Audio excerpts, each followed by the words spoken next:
Hai, perkenalkan saya Milenia Arlia Kumontoy dengan NIM 1870463 dari Program Studi Ilmu Kesehatan Masyarakat Universitas Negeri Manado. Kali ini akan membahas mengenai epidemiologi kanker. Di pembahasan kali ini, saya hanya akan membahas mengenai epidemiologi kanker saja. Jadi, untuk teman-teman yang ingin mengetahui lebih lagi mengenai kanker, nanti linknya akan saya taruh di description box, jadi jangan lupa dicek ya teman-teman. Oke, langsung saja kita ke yang pertama, ada epidemiologi dari kanker prostat. Kanker prostat adalah kondisi di mana terjadi transformasi maligna pada jaringan glandular prostat. Data epidemiologi menunjukkan bahwa kanker prostat adalah kanker non-kulit terbanyak pada pria. Pada tahun 2018, diperkirakan sebanyak 165.690 kasus kanker prostat baru ditemukan di Amerika Serikat. Kasus ini dialami oleh 1 dari 6 orang pria Kaukasia dan 1 dari 5 orang pria etnis Afrika Amerika. Pada tahun 2030, kasus kanker prostat diestimasi akan meningkat menjadi 1,7 juta kasus dan menyebabkan 499.000 kematian. Selanjutnya, ada epidemiologi dari kanker nasofaring. Karsinoma nasofaring adalah karsinoma sel squamosa non-lymphomatous yang terletak pada jaringan mukosa nasofaring.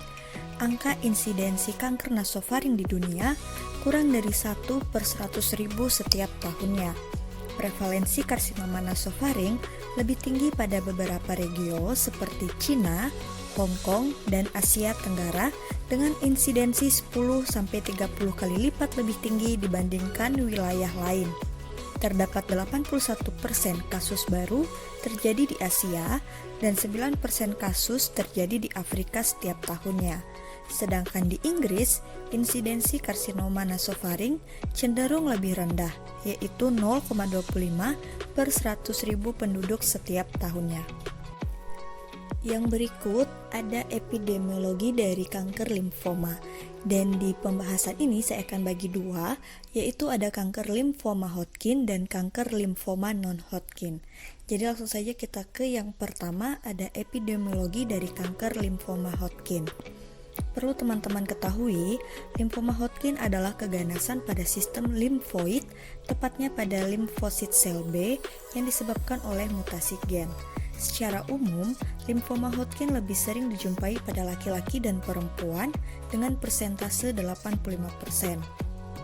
Insidensi limfoma Hodgkin bervariasi berdasarkan usia, di mana kasus tertinggi dijumpai pada kelompok usia 15 hingga 30 tahun dan usia di atas 50 tahun. Menurut data Global Cancer Observatory atau Globocan pada tahun 2018, limfoma Hodgkin menduduki peringkat ke-27 untuk jumlah keganasan kasus terbanyak di seluruh dunia. Persentase kasus baru dari limfoma Hodgkin adalah 0,44% dengan angka mortalitas 0,27%.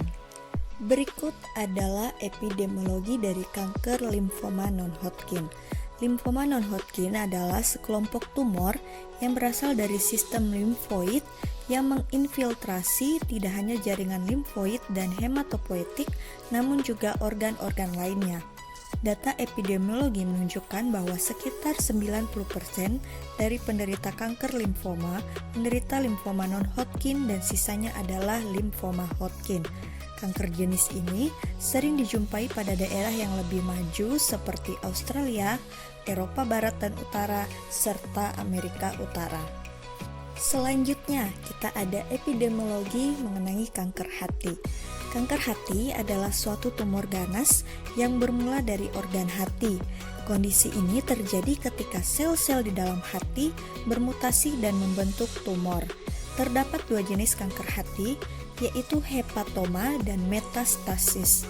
Data epidemiologi menunjukkan bahwa angka kejadian kanker hati pada pria lebih tinggi dibandingkan dengan wanita, yaitu sebesar 12,4 per 100.000 penduduk dengan rata-rata kematian 7,6 per 100.000 penduduk di Indonesia.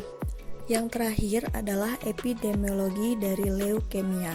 Leukemia adalah kanker yang terjadi pada sel hematopoietik, pembentuk sel darah di sumsum tulang yang bisa menyebabkan infiltrasi atau penyebaran ke peredaran darah, sistem limfatik, atau organ lainnya.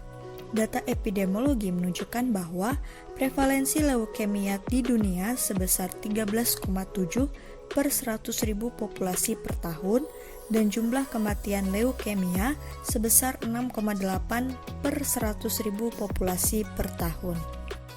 Sekian pembahasan mengenai epidemiologi kanker dari saya, dan untuk link referensinya akan saya taruh di description box, jadi jangan lupa dicek ya teman-teman. Saya ucapkan terima kasih untuk teman-teman yang telah menonton, semoga video ini bermanfaat.